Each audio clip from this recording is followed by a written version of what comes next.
பேசலாம். கர்த்தருக்கு ஸ்தோத்திரம் உண்டாவதாக. காலை வேளையில்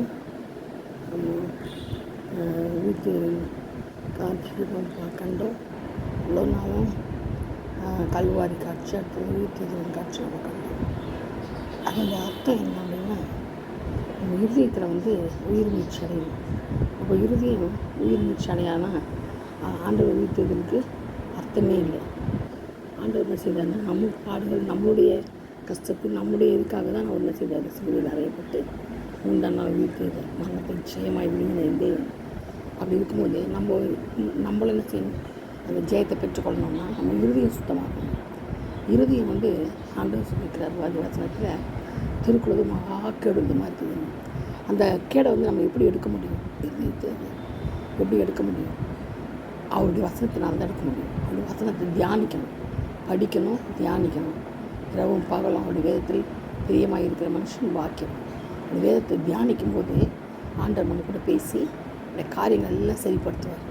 ஒவ்வொரு நாளிலும் நம்ம இருதயம் சரியாக இருந்துச்சுன்னா நம்முடைய காரியங்கள் சரியாக இருக்கும், நம்ம நடக்கை சரியாக இருக்கும், நம்ம சிந்தனைகள் சரியாக இருக்கும்.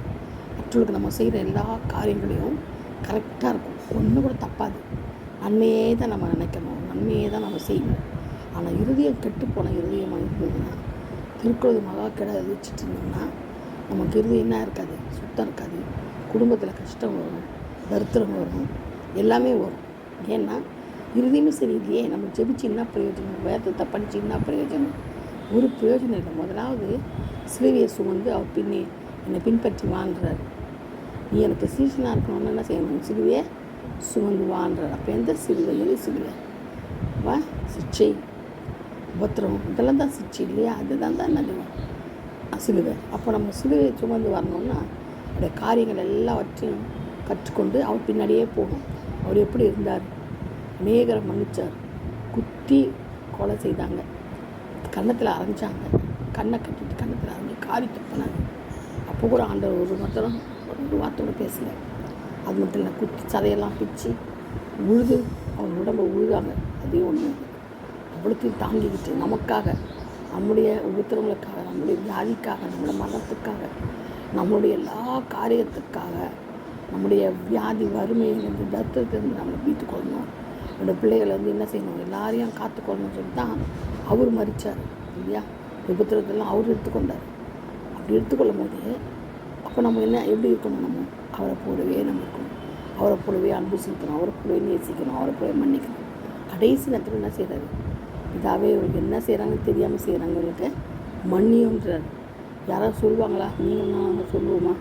இல்லவே இல்லை. பயங்கர வைராக்கியம், கோவம், சண்டை, எரிச்சல், இதெல்லாம் இருந்தால் இருதயத்தில் நம்ம எப்படி ஆண்டுகிட்ட போக முடியும்? ஜெபிச்சு ஒரு பிரயோஜனம் இல்லை, வேதத்தை படித்து பிரயோஜனம் இல்லை, மெசேஜ் கேட்டு ஒரு பிரயோஜனம் இல்லை, எதுவுமே இல்லை. எல்லாமே வேஸ்ட்டு தான். இல்லை, வாழ்க்கையில் எல்லாமே வேஸ்ட்டு. 2வது பிரசங்க சொன்னதுக்கப்புறம் எல்லாம் மாயை, சூரியன் கீழே எல்லாம் மாயையாக இருக்குது. அப்போ நம்ம என்னத்துக்கு தான் இருப்போம் சொல்லுங்கள் பார்ப்போம். ஏதாவது ஒன்றுக்கு நம்ம தகுதியாக இருக்கணும். அவங்களுடைய சத்தத்துக்கு நம்ம விட்டு கொடுத்து தகுதியாக இருக்கணும். அதுதான் நம்மளுக்கு ரொம்ப முக்கியம். சரிங்களா? நல்லா கத்தரை நோக்கி நம்ம ஓடுவோம். இருதயத்தை கழுவி சுத்தமாக வச்சுக்குவோம். வசனத்தை அதில் வைக்குவோம். வசனத்தை இருதயமாக பலகையில் எழுதி வச்சுக்குவோம். அப்போ தான் மற்றவங்களை மன்னிக்கணும். மன்னிக்கிறதா இருக்குது நம்ம வியாதி, சுகம், குடும்பம் இருக்குது, எல்லாமே மற்றவங்களை மன்னிக்கிறதா இருக்குது. தவறு செய்யாமையே சிலர் கோவப்படுவாங்க, தவறு செய்யாமையே அவங்க செஞ்சுட்டு மற்றவங்க மேலே பழி போடுவாங்க. அப்படிலாம் இருக்கவே கூடாது. தவறு செய்தாலும் செய்யலைனாலும் மற்றவங்களுக்கு மன்னிக்கணும் நம்ம. அப்போ தான் தேவன் நம்மளை மன்னிப்பார். கர்த்தர் இந்த வார்த்தைகளை ஆசீர்வதிக்கும், பாதுகாக்கணும், பரிசுத்தப்படுத்தணும், நம்மளை பரலோக ராஜ்யத்துக்கு அழைத்து செல்லணும்.